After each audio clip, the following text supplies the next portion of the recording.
on Living Precepts. I know the Lord will make a way for me. Oh yes, for me. It is sure. Is where he was shot. So you guys shot the guy? Yeah, the other comrade shot the farmer close the range. Then we ran away, and then they arrest us, in fact, in freeway of Johannesburg. Coming back to Johannesburg. How many were you? We were 5. Sure.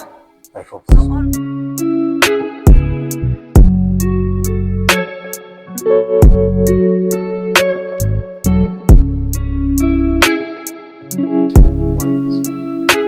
It is indeed a very beautiful Thursday, another day that the Lord has made, and we are rejoicing and are glad in it. And I trust that wherever you are around the world, you are blessed and you are highly favored. Welcome to another great episode of Living Precepts. As you know, as we promised you that this year we've got powerful shows for you, and we will be also introducing this feature where I am interviewing artists, authors from different places. Now today I happen to have one of the most exciting, powerful men of God that I'll be interviewing today. I'm so excited to have him.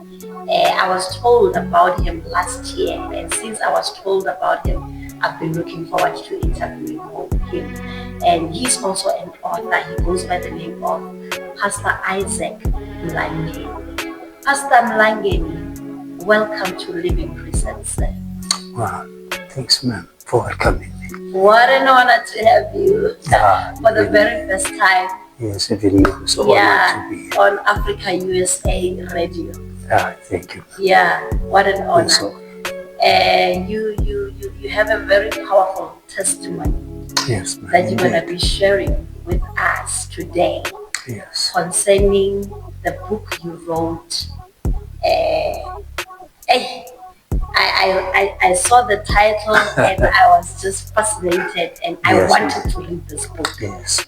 And the name of the book is Finding My Voice. Yes. While serving a life sentence.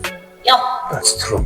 What a profound title for the book. So you served a life sentence, and while you were serving a life sentence, you found your voice. Yes, ma'am. That's true. That is so powerful. But before we get into your story of your book, I need you to greet our viewers, our listeners, and just give them a brief background of who Pastor Mlangeni is and where you come from, just for them to get to know who you are. Yes. Pastor Mlangeni is from Thokoza, Israel. He's a child of Thokozile Ruth Mkhize and Aaron Mlangeni. I grew up in Thokoza. I went to primary at Mkhatizwe, and I went to secondary at Landulwas. During my time when we grew up, I was raised by my grandmother, Sakile Mkhize, because my mother used to work as a domestic worker. I used to come end of the month. Okay. But you know, when you stay with your grandmother, when you grow up, there is that voice you need. Yeah. The voice of two parents. I didn't find that voice because during that time my mother and my father get divorced. I think is that triggering the way I've grown up. Yes. How you turned out. Yes. How old were you then when your parents divorced? I was still young, ma'am. I think it's 6. 6, ma'am. Okay. Yes, I was 6. I was young. Because when I asked my mother, she said, no, my father was an abusive person. Yeah, and he was a father, he was a guy who liked ladies, in fact. Okay. Yeah, we call it English womanizer. Yeah, this is Ulbati song. Yeah. Yeah, so when he come back, whatever way he come back, he will come and pick my mother. So I think that thing have make me to develop anger, not being love. Yes, sir. My grandmother have done everything for us because we are so many at home with my cousins, but there is that voice, you must get it, man. Sure. That when you done wrong, that you say, hey, this is not right, is where I didn't find it, man. And you did not have a father figure? I did not have a father figure, because the father figures that I have known, it was those one who came at home, because my grandmother he was a shipping queen. Yeah, he sell liquor that we must survive. So you'll find those voices that are not right. You see, will channel you wrong way. So I went to school. That has been your experience, like? Yes, when I grew up. Yeah.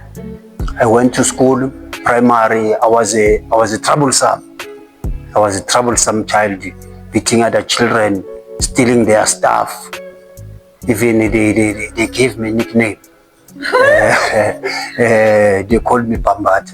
Bambat. Yeah, because I used to play with girls. In fact, I was naughty, a naughty boy. Yeah. Yeah, I'll pull up the skirt of a girl to see what kind of a panty that is wearing.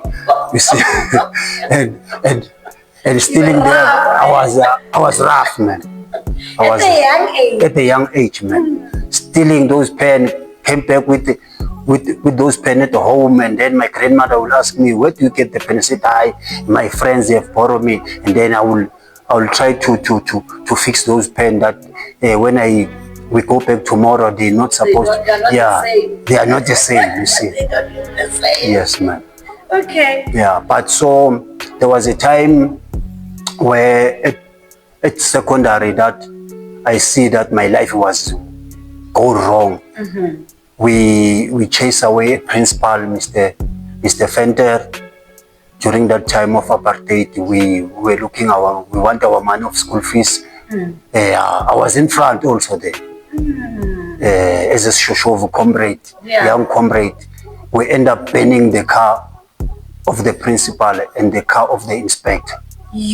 Is where I was. In high school? In high school is where I was expelled. They said no. Sure. While I was expelled is then how I... And what grade were you in? I know that time it was standard. Yes. Yeah, I was standard 6. Standard 6. I was in standard 6. Yeah. Yes, I was there. And then they said no. I was suspended, and then after that we went to the disciplinary hearing, and then I was called again. I continue, but with that mentality that now nobody will tell me I'm Isaac. I will do things the way I want. Sure. I think is where my life didn't come right. And you ended up not even finishing high school? Yeah, I end up not finishing high school in grade 10. Yes. Sure. Hey, just hold it right there as we take a break. As you can hear, this is such a powerful testimony. I just want to hear more. But as you are, thinking about what Pastor Mlangeni is saying, reflecting on his testimony, let's just take a break and give you a beautiful, powerful song, which is a reflection of his testimony by Pastor Moses Bless, saying mercy. May it be a blessing to you, minister to you. We'll be right back.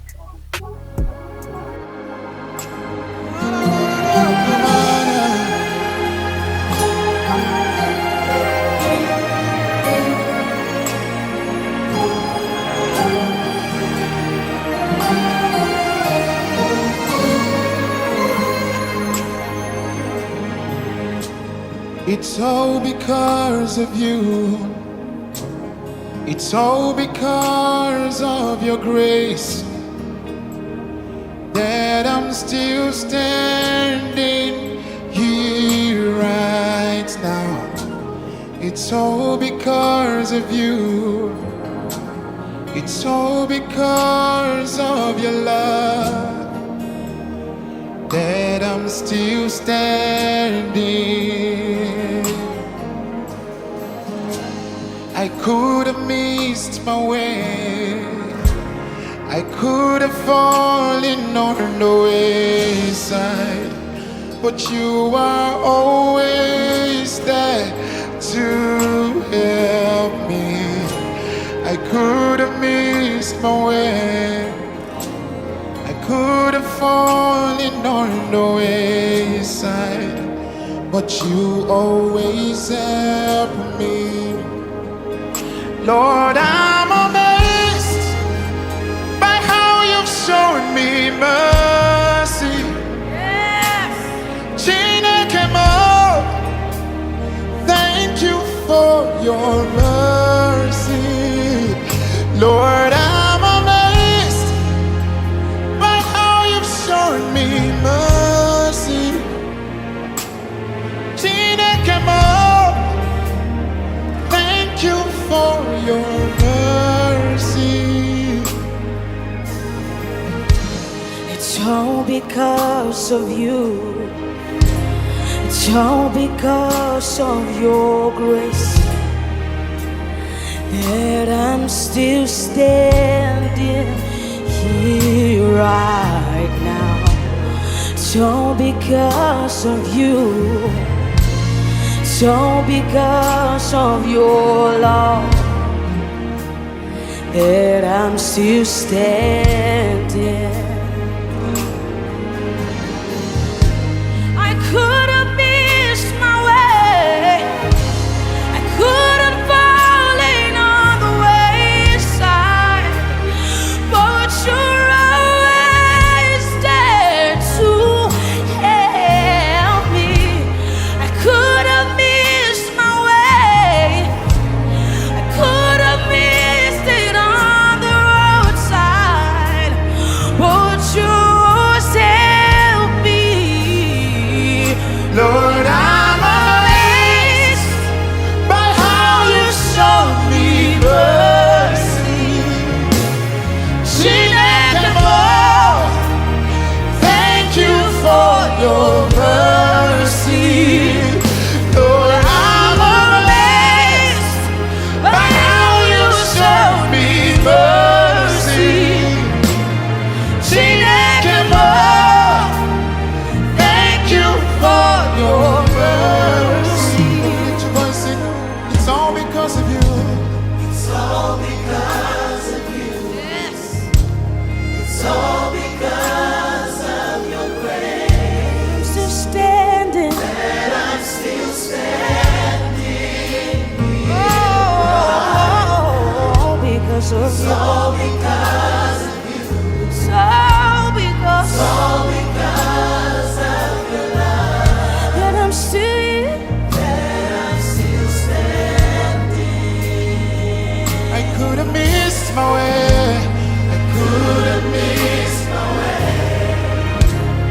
Could have fallen on the wayside. But you're always there. Always there To help me. could have missed my way. Could have missed my way. Could have fallen on the wayside, but you always help me. Yeah. Lord, I'm amazed Oh, my. how you showed me mercy. Chineke, Chineke, thank you for thank you for your mercy. Lord, I'm amazed by how you showed me. You showed me mercy. Chineke, thank you for Lift your hands, sing, Lord, I'm amazed. Lord, I'm amazed. how you showed me mercy.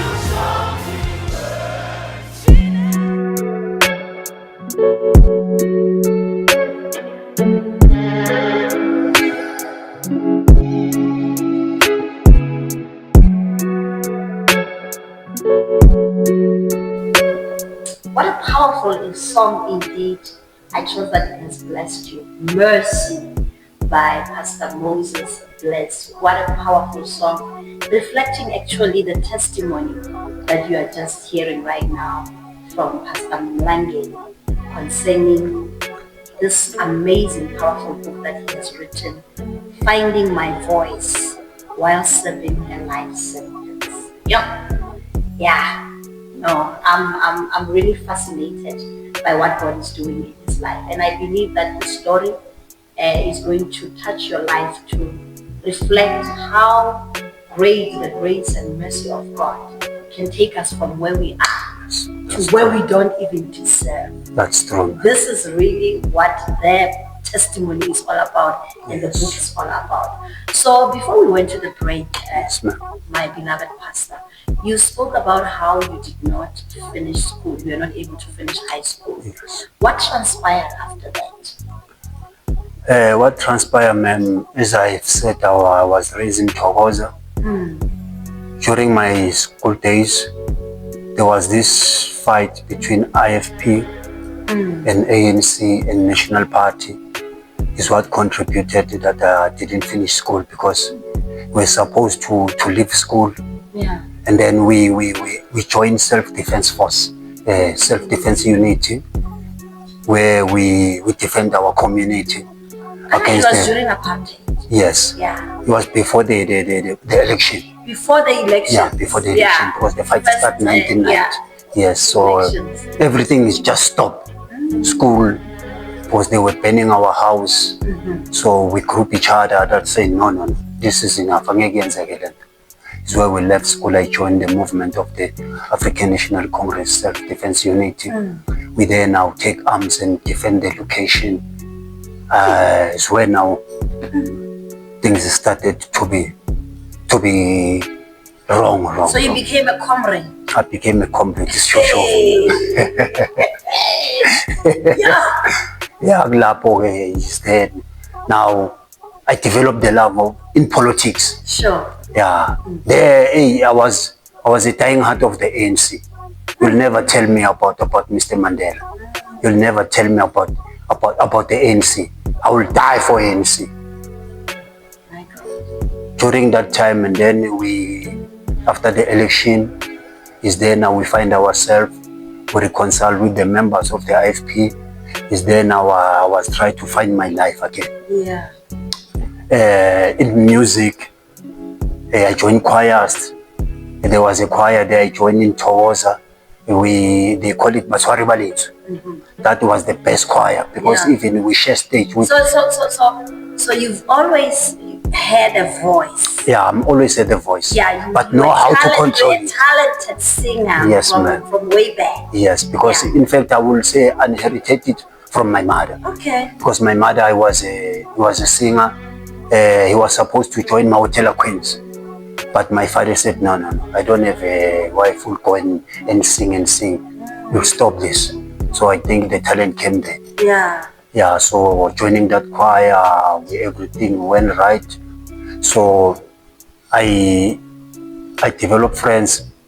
And then we went is where I made some research to about music. Is where I met the late Vuyo Mkwena. We meet at CCP, and then we share some ideas, because there is a song he recorded, You Will Make a Way. I know the Lord. He found me singing that song in rehearsing studio. He said, hey, can I use this song? I said, because I don't have a knowledge about music. But when I was arrested in Joyous Celebration, one of the day, somebody played a CD of Joyous Celebration. I hear the song. So you want to tell me Vuyo got the song from you? Ma'am, the tune. Yeah. Yeah, the way he sing it. He found me singing the way like, I know the Lord will make a way for me. Oh yes, for me. I know the Lord will make a way for me. Oh, if I live a holy life, oh, shall the wrong, oh, into the right, I know the Lord will make a way for me. Oh yes, for me. Hey. So he asked What a permission. voice! So I said, What no a problem. voice! Yes, ma'am. So Vuyo asked you permission to use the song. Yeah, I said, I like this song. Right. Yeah, can I rehearse it? I said, no problem. Because I was doing, in fact, I went there to do a demo. Yeah. Yeah. Using the same song. Yeah, no, in fact, the song was not in the other songs. Okay. I was just not rehearsing it. Right. So, but just to fix my voice. Because the song, he lifted me when I sing that song. Even during my sentence at private prison, I used to sing that song. You'll find officers will come and they want to hear who's that person singing this song. Let me tell you, your voice Yes, is ma'am. anointed. You've got such an anointed No, voice.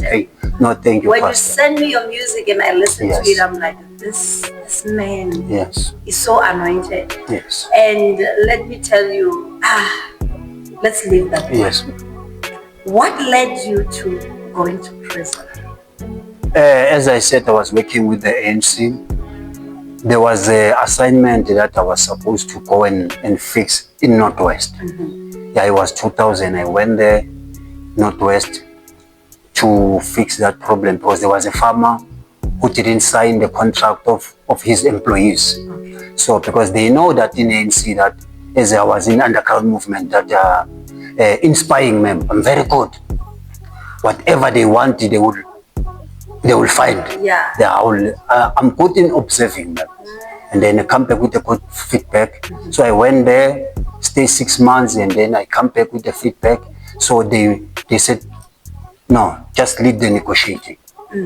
So we went there with my other comrade. But instead of doing the negotiating is there, now we start looking other things. Because in that site in Northwest, there is those diamonds mines. I find a friend who was selling a diamond. We buy that diamond and resell it. Is where what led me to be arrested and sentenced for life imprisonment. So the reason why you served a life sentence in prison it was because of that diamond. Yeah, because somebody have lost a life, the farmer. In fact, we sell it to the farmer when he's supposed to pay during the payday. He didn't want to pay. Told us about the meeting, and it was my day that I was supposed to finish some touchlines of my album. Yeah, because I was supposed to release an album that year. So we didn't get along. What raised the temper is that he called us stupid blacks. Hey. So with other comrades, it didn't get well. Is where he was shot. So you guys shot the guy? Yeah, the other comrade shot the farmer, close range. Hey. Then we ran away, and then they arrest us, in fact, in freeway of Johannesburg, coming back to How many Johannesburg. were you? We were 5. Sure. 5 of So us. all of you served a life sentence? Same, ma'am. Same life sentence, because even the judge, he said, I was lucky that Mr. Mandela, he have abolished hangpan. In fact, I was supposed to be hanged. Look at what Mercy did. Because I was a mastermind. Mercy said no. Yes, because I was a mastermind, in fact, in this plan. Because he what make him to be so angry. Said I went to church with that farm for 6 months. After that, I was planning to murder him. I said no, he was not like that, but he didn't want to take our story. So this is where I was sentenced life imprisonment. Is where I've seen that now. You see now, God, he doesn't love me. Is where now I was asking question, where is this God? Where is this God? All those years, because I was sentenced 2002. My mother passed away 2004. My younger brother, the twins of mine who come after me, passed away 2003. It was so terrible.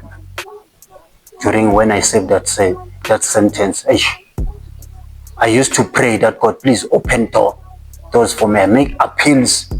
But you know when God wants to fix you, He will close every... I call heaven number, man. Praying, crying, make appeals, find lawyers in jail, said, no, this one, you'll be acquitted. Bloemfontein said, this is the right sentence for you. The last resort, I write the appeal to Constitutional Court. Constitutional Court, they said, this is the right sentence for you. Is where I said, no, let me go back to God. Is where now I started to go to college, apply for college, for theology. While you're in prison? Yes, ma'am. You can still make the most of the opportunities that you have. That's true. In spite of where you are. That's true. That's and where you find yourself in That's life. true. To me, that's what really touched me the most. Yes. That in the midst of prison, you were able to release 2 albums. Yes. And you know, tough as it was. And you know, in prison, as the name of the book, Finding My Voice While Serving Life Sentence, yeah. There is some voices there. But you must choose which one you found. There is the voices of gangsterism. There is the voices of fornication, yeah. even in officials. But it's up to you which voice you find. Yeah, because there is the voices of rape. There is the voices of gangsterism. All these numbers, 28 voices, Big 5, 26, 27. In all those gangsterism, there is rituals, man. There is rituals that you must fulfill it. When you don't fulfill it, you must know that you'll go to heaven. They will kill you. What changed me, because I was, you know, when after being sentenced, you know, I was a clever in location. So see, but when I arrived in prison, what's surprising me, you are the smart guy. I was robbed. In prison? In prison. My first day that I was sentenced, I was robbed. They took my money, they took my wallet. That was your experience? That experience. Best experience. But in my location, I used to rob people. But how?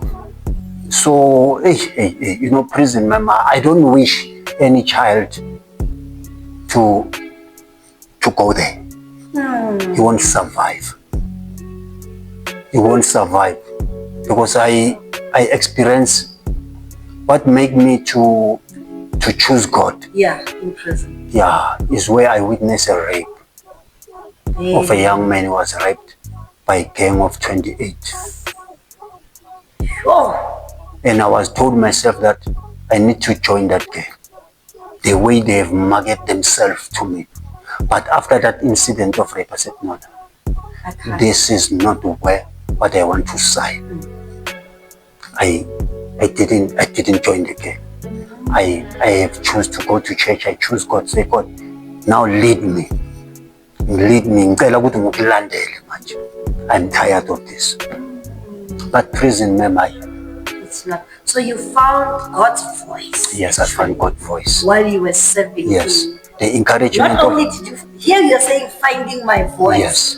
But while I'm listening to you, you actually found God's voice. Yes. While you're in prison. Yes. So, what inspired you to write this book?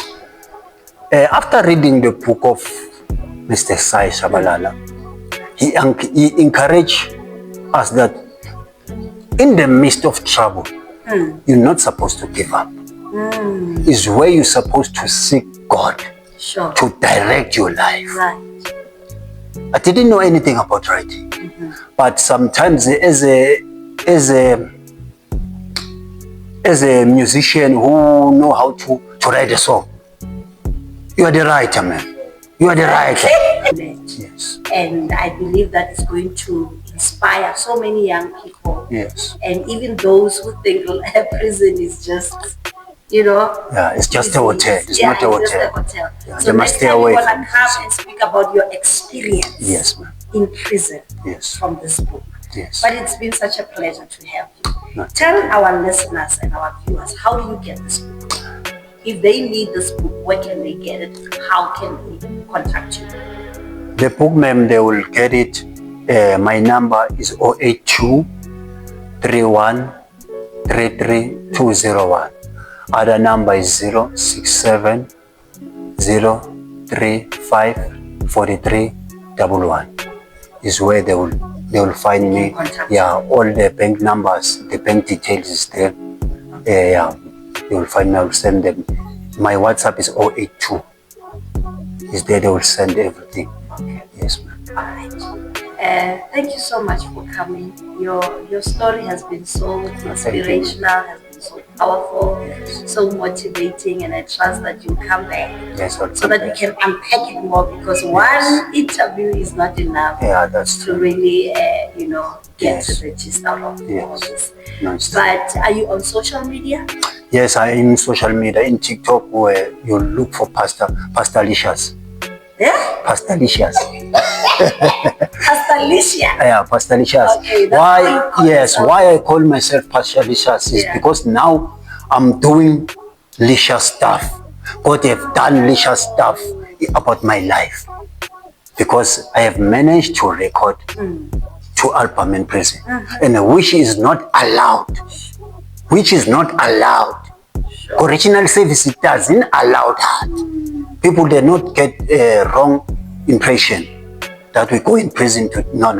It's not allowed. It's not allowed. But God made a way. But by the mercy of the Lord. Mercy. Because I've made the application from National Commissioner to get the instrument. In fact, Miss Lira, he have donated instrument, sound instrument for studio that we must record. So the commissioner allowed it. That they said when we go out, we're not supposed to go out and go back to crime. Sure. Is where I have. Yeah. No, we bless those them. 2 songs. We thank God for your life. We thank God for your testimony, and I believe God preserved you for such a time as this, so that your story can impact people's lives. Yes. He knew He had a plan for you. Yeah, that's true. Way before you went into prison, He knew that you would go to prison, come out, and tell a story that will transform lives. That's true. And what you just shared today, I believe it's going to transform so many lives. Thank you so much, my pastor.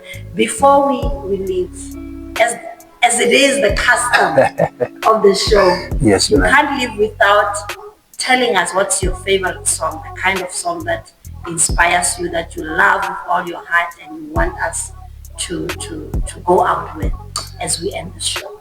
My favorite song, one of my late brother, Mlangeni, Komelela Mzalwane, Sitafamba Shitika. That's my song. Wow.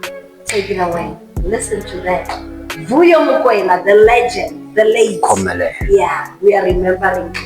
Thank you so much for watching. Thank you so much for joining us today for this powerful interview. And I trust that it has blessed you, it has inspired you, it has motivated you, and it has challenged you to see what God is able to do, how God is able to take a life from prison to making it into something great, as you've heard from Pastor Mlangeni. Until next time, this is me, Pastor Naomi, where to say, may the Lord bless you, may the Lord keep you, may He cause His face to shine upon you and give you peace. Till we meet again next time, same place, right here on Africa USA Radio on Living Presence. Shalom, shalom. Thank you.